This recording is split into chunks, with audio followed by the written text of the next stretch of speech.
Roslyn ingresó a tierra en la costa del Pacífico de México como huracán categoría 3 en la escala Saffir-Simpson, generando fuertes lluvias, aunque se prevé un pronto debilitamiento.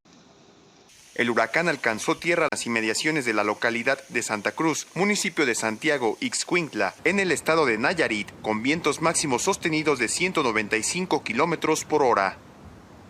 Aunque se prevé que durante su desplazamiento sobre tierra en Nayarit y el sur de Durango se debilite gradualmente, ocasionará lluvias torrenciales en Nayarit, explicó la dependencia en su reporte.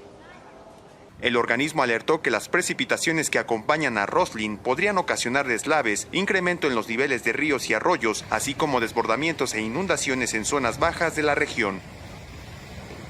Por su parte, la Coordinación Nacional de Protección Civil informó que la Estatal Comisión Federal de Electricidad atiende afectaciones por cortes de energía eléctrica debido a la presencia del huracán en los estados de Nayarit y Jalisco.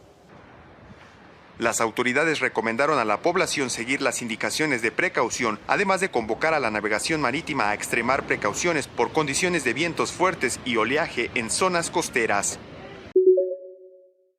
30-year-old Nestor Hernandez had permission from the Texas Department of Criminal Justice to visit Methodist Hospital Saturday to witness the birth of his child. According to his arrest warrant, while in the mother's hospital room around 11 a.m., Hernandez started acting strangely and accused her of infidelity.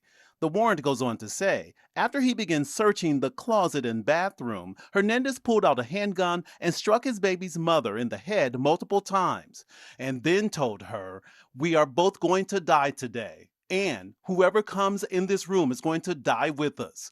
That's when police say Hernandez shot and killed two of his victims, who came into the room one at a time. As people ran for cover, a Methodist police sergeant responded and shot Hernandez in the leg. That led to a brief standoff before he surrendered. As a juvenile, in 2009, Hernandez got into trouble for assaulting a public servant. He was only 13 years old. He has a 2012 robbery conviction and copped a plea deal for a 2015 aggravated robbery conviction. That's just to name a few. According to the Department of Criminal Justice, Hernandez was released on parole October 20th, 2021, almost a year to the date of the hospital shooting. Shook blames the system and then shared how to keep people safe from Hernandez. Would be to keep him in prison longer. And I think that's where the system failed in this case. Rishi Sunak se ha convertido automáticamente en el nuevo primer ministro británico. Ha sido el único candidato del Partido Conservador que ha conseguido los 100 apoyos necesarios para ocupar el 10 de Downing Street. Boris Johnson, su principal rival, se hizo atrás ayer por la noche. Asegura que tiene los apoyos, pero que ahora no es el momento. Eso sí, no descarta presentarse a las elecciones del 2024. Rishi Sunak se hizo muy popular durante la pandemia y la pospandemia por aprobar una serie de ayudas económicas a familias y a empresas que fueron muy bien recibidas. Esta misma tarde se reunirá con el rey Carlos III, que le pedirá formalmente que forme gobierno. El gobierno de Estados Unidos anunció la llegada a su territorio de los primeros 4 venezolanos beneficiados con el programa migratorio conocido como Parole o Permiso Humanitario. El Departamento de Seguridad Nacional confirmó que los beneficiados llegaron a aeropuertos de Estados Unidos en forma legal, ordenada y segura, menos de una semana después de que el portal para aplicar para el proceso estuviera en línea. El organismo del gobierno federal también destacó cómo la entrada en vigor del nuevo permiso humanitario redujo en más del 85% el ingreso irregular de venezolanos a través de la frontera y que las aprobaciones de los permisos comenzaron a salir tan solo 24 horas después de abierta la página de registro.